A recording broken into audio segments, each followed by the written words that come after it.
खुलुमबाय रायजोफोर दिनै फुंबिलिनि खौराङाव फिन खेबसेबाव बयखौ बरायनानै लाग्रोबाय। दासिमनि खौरांफोरा जाबाय। गिबि खौराङाव दङ मिस इउनिभार्स इन्डियायाव बाहागो लानाय पिंकी बसुमतारीनि थाखाय रायजो राजाफोरनाव भट बिदों आंगो बिफाया। सोलिफु Miss popular challenge of Miss Universe इन्डियानि थाखाय पिंकी बसुमतारीनो गोबां भटनि गोनांथि जादों।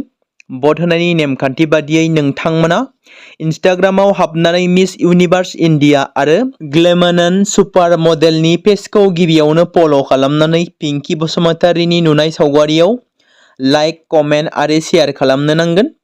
बेनि थाखाय नोंथांमोना हाजासे मदद खालामनांगोन। चिराङाव सोमजिदों फिन आरोबाव मुगैथाव जाथाय। जोंनि बर' समाजाव बर' हिन्जावसा एबा ट्राइबेल लाइमोनफोरखौ बोरै गुबुन हारिनि दुथां सुबुंफ्रा मोजां मोननो खाबु मोनबाय थायो। जों मिथिगौ गोबां समफोरावनो ट्राइबेल लाइमोनफोरखौ फुस्लायनानै गोसो थोफ्लानानै हाखराव खोख्लैनाय, माब्लाबा बुथारखुमानाय, इसिङारि सोमोन्दो लाखिनाय बायदि बायदि जाथायफोरा जाबोबाय थासेयावबो खायसे बर' लाइमोनफ्रा बेबादि बिथिंनिफ्राय गोजान जायाखै। बेबादिनो आरोबाव बर' हिन्जावसाखौ मोजां मोननानै जिनाहारि खालामनाय जाथाय। नाथाय बे खाबुखौ बोरै मोनखो? बेखौ जोंनि बर' हिन्जावसाफोरा, बर' लाइमोनफ्रा गोथौयै साननो नांगोन। मख'नो गोनांदि चिरां जिल्लायाव नंखाय गोसो थोफ्लानानै सासे बर' सिख्लाखौ जिनाहारि खालामग्रा साथाम लांसुनियाफोर फारियै पिर महम्मद, नासिरुल शेख आरो हारुनुल हुसेनखौ बे समाव पुलिसा हमबाय। जाथायनि बागै मिथिनो मोननाय बायदिब्ला साथाम लंफट सुबुंफोरा सासे बर' सिख्लाखौ नागिर जिनाहारि खालामदों। नंखाय गोसो थोफ्लानानै सेंग्राया हाग्रा बारियाव लांनानै साथामबो जिनाहारि खालामो। पुलिसा दायो साथाम लंफटखौ खाबाय, जाय जाथाया चिरां जिल्लायाव सोमजियो। बेराफारसेथिं चिरां जिल्लानि सिङाव थानाय सासे उन्दै बर' हिन्जावसाखौ फाव फान्दायनानै पिर महम्मद, नाजिरुल शेख आरो हारुनुल हुसेन मुंनि साथाम लांसुनियाफोरा जिनाहारि खालामनाय दायनिगिरिफोरखौ गोख्रोङै साजा होनो थाखाय दाबि खालामदों आरो फासिनि साजा होनो गोबां सुबुंफ्रा दाबि दैखांदों। बेबादिनो चिरां जिल्ला एबसुनि आफादगिरि दिलीप बसुमतारीयाबो गोख्रोङै आयेनबादि साजा होनो दाबि दैखांदों। थांनाय सानखालि बिटिसिनि चिफ हाग्रामा महिलारीनि दैदेननायाव जर'खा सावराय जथुम थामहिनबा इसि मिटिं खुङो। दिनै गिबि मन्त्रि आरो गुबुन गुबुन गोजौ थाखोनि बिबानगिरिफोरजों सावरायनो गोनां आयदाखौ लानानै मैया जथुमो। बे समाव बिटिसि सोरखारा बड'लेण्डआव जौगाथाय लाबोनायाव गोसो होदों। मख'नो गोनांदि बिटिसिनि गाहाय हाग्रामा महिलारीनि मासि सामलायनायाव मैया बिटिसिनि मावफुं आफाद थामहिनबा इसि जथुम्माया क'क्राझारनि बड'फा नोगोराव थानाय बिटिसि सेक्रेटारियेटआव खुंफुंनाय जायो। बे जथुम्मायाव सोलायजानाय मोन 39 बिफानफोरखौ मोजाङै मावफुंनायजों सोमोन्दो थानाय जेंनाफोरखौ नायफामदोंमोन आरो थाबैनो नोजोर होनो गोनां गोबां गाहाय आयदाफोरनि सायाव सावरायदोंमोन।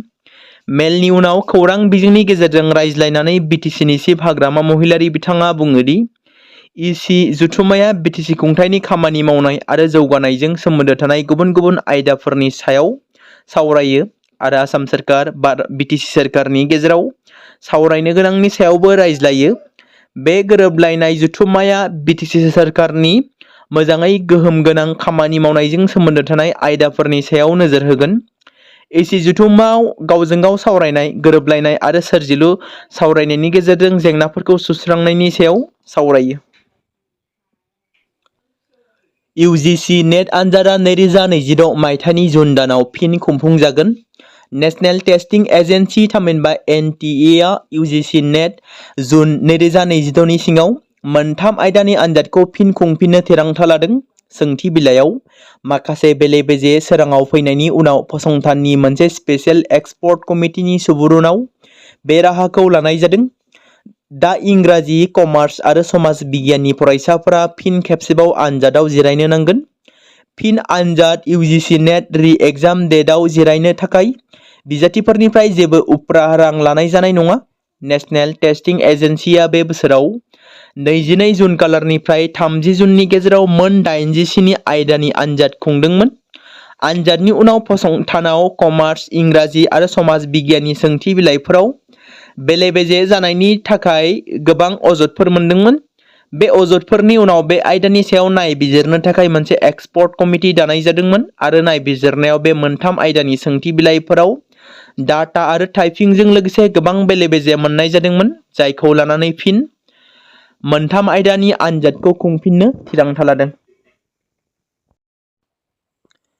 स्क्वाड्रन लिडार सुधीर कुमारखौ मोनसे गिख्रंथाव मेकानिकेल फेलेंनि उनावबो साहस आरो सोमोनांथाव रोंग'थि आरो रैखाथि लेन्डिं खालामनायनि थाखाय शौर्य चक्र एवार्ड होनाय जादों। मख'नो गोनांदि 2025 मायथाइनि 9 सेप्तेम्बराव स्क्वाड्रन लिडार सुधीर कुमारा SU-30 बिरखंनि उननि ककपिटआव केप्टेन दंमोन। बै समाव मोखांनि ककपिटआव सासे ट्रेनिं पाइलट दंमोन। हरनि समाव बिरखंआ गोब्राब टेकनिकेल फेलार जादोंमोन। हानिफ्राय खमैबो 2.2 किल'मिटार गोजौआव आरो घन्टासेयाव 740 किल'मिटार गोख्रैथिजों बिरखंनि फ्लाइ बाय वायर कम्पिउटार सिस्टेमा गाज्रि जादोंमोन। बेखौ नोजोर होनो गोनांदि जुदि बेबादि गाज्रि खामानि जायो अब्ला मोनसे दावहारु बिरखंआव जाय सरासनस्रायै बिरनाय थासारियाव थायो अब्ला बेनिफ्राय रैखाथि ओंखारनो हानाया जोबोद खाफाल गोनां। नाथाय बेबादि थासारियावबो सुधीरआ बिरखंखौ रैखाथियै गाहायाव लाबोनो हादों, जायनि थाखाय बिथाङा बे सन्मानजों मान होजादों। रिदीप कुमार डेका आरो BTCनि पार्सनेल डिपार्टमेन्ट एन्ड INPR डिपार्टमेन्टआ BTCनि चिफ हाग्रामा महिलारि फान्डआव 50,000 रांनि अनसुंथाइखौ BTCनि गाहाय खुंगिरि हाग्रामा महिलारिनि आखायाव गथायदों। बलिउडनि साथाम मुंदांखा स्टारफोर शाहरुख खान, अजय देवगन आरो टाइगार श्रफनि खैफोदआ बांलांगासिनो थानायखौ बे समाव नुनो मोनदों। Maharashtra food and drug administration थामहिनबा FDA थांखु दिहुनजानाय मुवाफोरनि सायाव गोख्रों राहा लादों आरो बिमल एडभार्टाइज फोसावनायजों लोब्बा थानाय साथाम सेलिब्रिटिफोरनि हेंथा नटिस फोसावदों। FDAआ फोथायोदि बे फोसावथाया हादोरसायाव होबथाजानाय बिमल पान मसालानि खेंस्लायै फोसावनाय जादों। दा बे सेलिब्रिटिफोरखौ FSS एक्टनि आयेन बादियै 10 लाख रांसिम जुरिमाना होनो हुमखि होनाय जादों। गुबैयै महाराष्ट्र FDAआ हादोरसायाव थांखु आरो पान मसाला फाननायनि हेंथायै गोख्रों खामानि मावगासिनो दं। शाहरुख खान, अजय देवगन आरो टाइगार श्रफआ FDAनि नोजोरनि सिङाव फैदों। बे सप्तायाव फोसावनाय नटिसआव बिमल इलायची एडआव साथाम फावखुंगुरफोरनि फावनि सोमोन्दै फिननाय बिनाय जादों। FDAनि बादिब्ला बे फोसावथाया बिमल पान मसाला ब्रेन्डखौ फोसावो, जाय food safety and standard act 2006 नि सिङाव एडभार्टाइजमेन्टनि थाखोआव गोग्लैनो हागौ। मिस पपुलार चेलेन्जआव पिंकी बसुमतारीनो बर्डनि गोनांथि जादों। बर'नि फिसा पिंकी बसुमतारीया दासान्दि मिस इउनिभार्स इन्डिया 2026 आव BTC आरो आसामखौ दैदेनगासिनो दं। गावनि रोंग'थि आरो समायनाजों पिंकी बसुमतारीया दासान्दि मिस इउनिभार्स इन्डिया बादायलायनायनि गुबुन मोनसे गोनां राउन्डआव सौहैनानै दं। बबेखानि सोलिफु मिस पपुलार चेलेन्जनि थाखाय पिंकी बसुमतारीनो बर्डनि हेफाजाब गोनांथि जादों। नोंथांमोना भट होनानै देरहायोब्ला पिंकी बसुमतारीया थोंजोङै ग्रेन्ड फाइनालनि टप 20 आव जायगा आवग्रिनो हागोन। नोंथांमोना भटखौ इनस्टाग्राम एबा फेसबुकआव थांनानै मिस इउनिभार्स इन्डिया पेजआव हाबनानै पिंकी बसुमतारीखौ सायख'ना लाइक एबा कमेन्ट खालामनो हागोन। धेमाजि जिल्लानि सिङाव थानाय आलिसिंगा गामिनि थागिबि अरविन्द बर' बिथाङा थांनाय 3 जुलाइआव अरुणाचल प्रदेशनिफ्राय बोहैबोनाय सिमेन्ट दैमानि दैबानाजों बोहैलांजानानै रुंसारि जादोंमोन। दिनै फुंबिलियाव बिथांनि फिसाज्ला कमल बर'आ गिबि मन्थ्रिनि रिलिफ फान्डनिफ्राय 5 लाख रांनि राङारि अनसुंथाइनि चेकखौ मोननो हायो। बे राङारि अनसुंथाइनि चेकखौ जनाय विधानसभा बियाबनि MLA भुवन पेगुआ गथायनानै होयो दिनै। आरो चेक गथायखांनानै MLA बिथाङा ओरैबायदि बुङो, जों अरायबो बे गोब्राब समाव दुखु गोनां नखरजों गसंथानो आरो बिसोरनो नांगौ जानाय हेफाजाब होनो थाखाय समायखिरा लाबाय। नखरनि फारसे जोंनि गोसो गोरबोजों दुखु फोरमायो होनना बुङो। बे हाबाफारियाव धेमाजि जिल्ला परिषदनि सानसुमा बसुमतारी, धेमाजि जिल्ला खौसेथि बर' सुबुं आफादनि आफादगिरि रातिराम बसुमतारीयाबो नुजाथियो। बाथि primary wise football championship trophy 2026 आ थांनाय 15 आगस्तखालि जोबलांबाय। 9 नं बनरगाव BTC बियाबनि सिङाव थानाय खोला आप्लागाव गेलेग्रा फोथाराव खुंफुंनाय 5th primary wise football championship trophy 2026 नि अदेबानि बे चेम्पियनशिप ट्रफी बादायलायनाया 15 आगस्तखालि जोबनानै थाङो, जेराव आलासि महरै बाहागो लायो गुनं बनरगाव बिटिसि बियाबनि एमसिएलए जुबिराज बसुमतारी आरो गाहाय आलासि महरै बाहागो लादोंमोन बावखुंग्रि बियाबनि एमएलए रुपम रय, लोगोसे मिरु बिपिएफ लाइमोन दैदेनगिरि प्रहलाद ब्रह्म बिथाङा। जोबथा खेलायाव सिजौगुरि प्राइमारि आरो बनरगाव ब्लकनि गेजेराव बादायलायनाय जायो, जेराव fifth primary wise football championship trophy 2026 सिजौगुरि प्राइमारिया चेम्पियनशिप जानो हायो। गुनं बनरगाव बिटिसि बियाबनि सिङाव थानाय खोला आप्लागाव गेलेग्रा फोथाराव खुंफुंनाय fifth primary wise football championship trophy 2026 नि जोबथा बादायलायनायाव सिजौगुरि प्राइमारिया बनरगाव ब्लकखौ 5-3 एबा 2 गलनि फारागथियाव फेजेनना देरहासार जानो हायो। मख'नो गोनांदि नायगिरि आरो गेलेगिरिफोरखौ थुलुंगा होनायनि थांखिजों बे बादायलायनायाव आथिखालाव सोलिबाय थानाय दुरान कापआव बड'लेण्ड एफसिनि जानानै गेलेनाय गोजौ थाखोनि गेलेगिरि बर'नि बयजोंबो अनसायजाग्रा हलिचरन नार्जारी, लोगोसे रबिनसन आरो गुबुन गासै 4 गोजौ थाखोनि गेलेगिरिफ्रा सिजौगुरि प्राइमारिनि जाना जोलुर बादायलायनायाव बाहागो लादोंमोन। लाइमोन साहित्य एकाडेमि बान्था मोनगिरि अलंबार मुसाहारिया आइकेन फाउन्डेसननिफ्राय एक्सेलेन्स इन बड' लिटारेचार एवार्ड 2026 खौ आजावबाय। आइकेन फाउन्डेसना होनाय 8थि नेशनेल हिउमेनिटेरियान एक्सेलेन्स एवार्ड 2026 खौ देग्लाय आसामनि बड'लेण्डनिफ्राय अलंबार मुसाहारिनो गावनि गांस्नि बिजाब सेबखांना फोसावना एसेब्लाबो बर' थुनलाइयाव बिहोमा होनायनि थाखाय आरो समाजारि हाबा-हुखायाव बाउसोमनायनि थाखाय एक्सेलेन्स इन बड' लिटारेचार एवार्ड 2026 खौ होनाय जायो। बिथांनिसिम जोबोद साबायखर बावहरबाय। बिथांनो हादोराव, समाजाव, हारियाव, थुनलाइ मुलुगाव जेब्लायबो मोजां खामानि मावलांनो थुलुंगा होबाय थाथों आरो खाबु मोनथों। इउपि रायजोआव दुखुनांथाव जाथाय, सासे आइजोआ गावनि गथ'खौ बुथारदों। इउपि रायजोआव मोनसे दुखुनांथाव आरो इनाय जाथाया जानानै थाङो, जाय जाथाया गोबां सावरायजादों। सासे प्रेगनेन्सि आइजोआ उन्दै खुदिया गथ'खौ मोननायनि उनाव लोगोआव लाङालासे बुथारनाय जाथाय। बेराफारसेथिं पुलिस बिफाना जाथाय जानायखौ खौरां मोननाय लोगो लोगो इउपिनि मोनसे प्लेटनिफ्राय जिना कुमारी मुंनि आइजोखौ एरेस्ट खालामदों। जाथायनि सायाव गुवारै नायबिजिरनो थाखाय बेखौ थानासिम लाङो होनना रिपर्टआव फोरमायदों।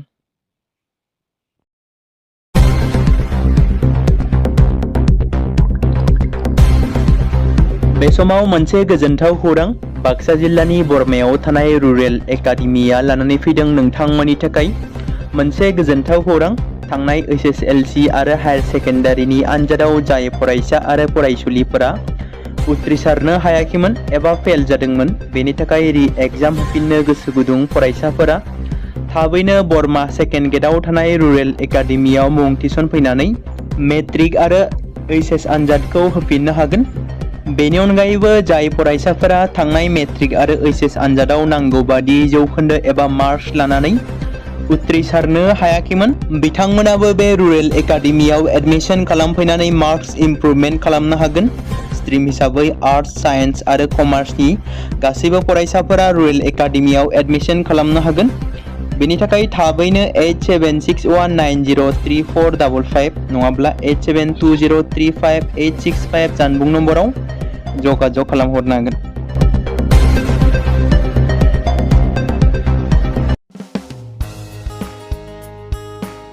बे समाव मोनसे गोनां फोसावथाय बर' सावथुन नायनानै मोजां मोनग्रा गासै बर' रायजो राजाफोरनि गेजेराव लानानै फैदों मोनसे बर'नि OTT प्लेटफर्म गोनां, जाय प्लेटफर्मनि गेजेरजों नोंथांमोना बर'नि गोदान गोजाम सावथुनफोरखौ नुनो मोनगोन।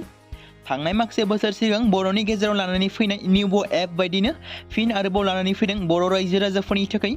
बे बाथ्राखौ मख'नाया गोनांदि 2025 मायथाइनि जानुवारि दानाव ओंखारनाय आंगो स्ट्रिम मुंनि मोनसे OTT प्लेटफर्म गोनां निउबो एपनि गेजेरजों नोंथांमोना गोबांथार बर'नि सावथुनफोर जेरै ट्रेजेडि, रमान्टिक, एक्सन आरो कमेडिजों बुंफबनाय सावथुनफोरखौ नुनो मोनगोन। जेरै सनानि नखर, थांखि गैयै समाज, अनसुला आफा, हिर', बिमा बायदि बाजै, अर, थैसाम, वान्टेड, संदान आरो रं नाम्बार बायदि सावथुनफोरा मख'जाथाव। बेफोर सावथुनफोरखौ नायनो थाखाय नोंथांमोना गिबियावनो आंगो स्ट्रिम एपखौ गाव गावनि मबाइलाव थानाय प्ले स्ट'रनिफ्राय डाउनल'ड खालामनानै लोगोसे इनस्टल खालामनानै गावनि मबाइल नाम्बारजों लग इन खालामनानै लाग्रोनांगोन।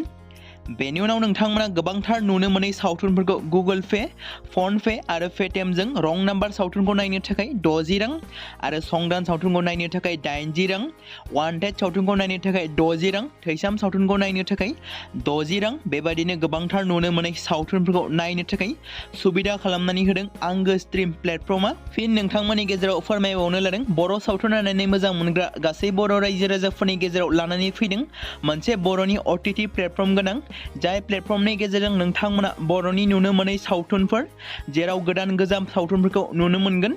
बे बाथ्राखौ मख'नाया गोनांदि 2025 मायथाइनि जानुवारि दानाव दिहुनजानाय आंगो स्ट्रिम मुंनि मोनसे OTT प्लेटफर्म गोनां एपनि गेजेरजों नोंथांमोना गोबांथार बर'नि ट्रेजेडि, रमान्टिक, एक्शन आरो कमेडिजों बुंफबनाय सावथुनफोरखौ नुनो मोनगोन। जेरै रं नाम्बार, संदान, वान्टेड, थैसाम और बिमा बायदि बाजै, हिर', अनसुला आफा, थांखि गैयि समाज, सनानि नखर बायदि बायदि सावथुनफ्रा मख'जाथाव। बेफोर सावथुनफोरखौ नायनो थाखाय नोंथांमोना गिबियावनो आंगो स्ट्रिम एपखौ गावनि मबाइलाव थाखानाय प्ले स्ट'रनिफ्राय इनस्टल खालामनानै गावनि मबाइल नाम्बारजों लगइन खालामखांनायनि उनाव नोंथांमोना गोबांथार नुनो मोनै सावथुनफोरखौ गुगोल पे, फन पे आरो पेटिएमजों रं नाम्बार सावथुनखौ नायनो थाखाय 60 रां, संदान सावथुनखौ नायनो थाखाय 80 रां, वान्टेड सावथुनखौ नायनो थाखाय 60 रां, थैसाम सावथुनखौ नायनो थाखाय 60 रां बेफोरबायदिनो अर सावथुनखौ नायनो थाखाय 60 रां पे खालामनांगोन। बेबायदिनो गोबांथार नुनो मोनै बर' सावथुनफोरखौ नायनो थाखाय सुबिदा खालामनानै होदों आंगो स्ट्रिम प्लेटफर्मा। बे समाव मोनसे गोनां फोसावथाय बर' सावथुन नायनानै मोजां मोनग्रा गासै बर' रायजो राजाफोरनि गेजेराव लानानै फैदों मोनसे बर'नि OTT प्लेटफर्म गोनां, जाय प्लेटफर्मनि गेजेरजों नोंथांमोना बर'नि गोदान गोजाम सावथुनफोरखौ नुनो मोनगोन। थांनाय माखासे बोसोर सिगां बर'नि गेजेराव लानानै फैनाय निउबो एप बायदिनो फिन आरोबाव लानानै फैदों बर' रायजो राजाफोरनि थाखाय। बे बाथ्राखौ मख'नाया गोनांदि 2025 मायथाइनि जानुवारि दानाव ओंखारनाय आंगो स्ट्रिम मुंनि मोनसे OTT प्लेटफर्म गोनां निउबो एपनि गेजेरजों नोंथांमोना गोबांथार बर'नि सावथुनफोर जेरै ट्रेजेडि, रमान्टिक, एक्शन आरो कमेडिजों बुंफबनाय सावथुनफोरखौ नुनो मोनगोन। जेरै सनानि नखर, थांखि गैयि समाज, अनसुला आफा, हिर', बिमा बायदि बाजै, और, थैसाम, वान्टेड, संदान आरो रं नाम्बार बायदि सावथुनफोरा मख'जाथाव। बेफोर सावथुनफोरखौ नायनो थाखाय नोंथांमोना गिबियावनो आंगो स्ट्रिम एपखौ गावनि मबाइलाव थानाय प्ले स्ट'रनिफ्राय डाउनल'ड खालामनानै लोगोसे इनस्टल खालामनानै गावनि मबाइल नाम्बारजों लगइन खालामनानै लाग्रोनांगोन। बेनि उनाव नोंथांमोना गोबांथार नुनो मोनै सावथुनफोरखौ गुगोल पे, फन पे आरो पेटिएमजों रं नाम्बार सावथुनखौ नायनो थाखाय 60 रां आरो संदान सावथुनखौ नायनो थाखाय 80 रां, वान्टेड सावथुनखौ नायनो थाखाय 60 रां, थैसाम सावथुनखौ नायनो थाखाय 60 रां बेबायदिनो गोबांथार नुनो मोनै सावथुनफोरखौ नायनो थाखाय सुबिदा खालामनानै होदों आंगो स्ट्रिम प्लेटफर्मा। फिन नोंथांमोननि गेजेराव फोरमायबावनो लादों बर' सावथुन नायनानै मोजां मोनग्रा गासै बर' रायजो राजाफोरनि गेजेराव लानानै फैदों मोनसे बर'नि OTT प्लेटफर्म गोनां, जाय प्लेटफर्मनि गेजेरजों नोंथांमोना बर'नि नुनो मोनै सावथुनफोर जेराव गोदान गोजाम सावथुनफोरखौ नुनो मोनगोन। बे बाथ्राखौ मख'नाया गोनांदि 2025 मायथाइनि जानुवारि दानाव दिहुनजानाय आंगो स्ट्रिम मुंनि मोनसे OTT प्लेटफर्म गोनां एपनि गेजेरजों नोंथांमोना गोबांथार बर'नि ट्रेजेडि, रमान्टिक, एक्शन आरो कमेडिजों बुंफबनाय सावथुनफोरखौ नुनो मोनगोन।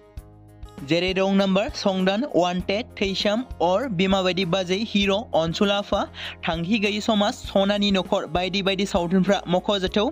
बेफोर सावथुनफोरखौ नायनो थाखाय नोंथांमोना गिबियावनो आंगो स्ट्रिम एपखौ गावनि मबाइलाव थाखानाय प्ले स्ट'रनिफ्राय इनस्टल खालामनानै गावनि मबाइल नाम्बारजों लगइन खालामखांनायनि उनाव नोंथांमोना गोबांथार नुनो मोनै सावथुनफोरखौ गुगोल पे, फन पे आरो पेटिएमजों रं नाम्बार सावथुनखौ नायनो थाखाय 60 रां, संदान सावथुनखौ नायनो थाखाय 80 रां, वान्टेड सावथुनखौ नायनो थाखाय 60 रां, थैसाम सावथुनखौ नायनो थाखाय 60 रां बेफोरबायदिनो अर सावथुनखौ नायनो थाखाय 60 रां पे खालामनांगोन।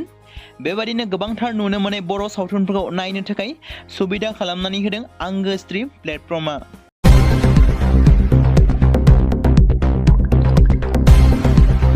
बे समाव मोनसे गोजोनथाव खौरां बाक्सा जिल्लानि बरमायाव थानाय रुरेल एकाडेमिया लानानै फैदों नोंथांमोननि थाखाय मोनसे गोजोनथाव खौरां।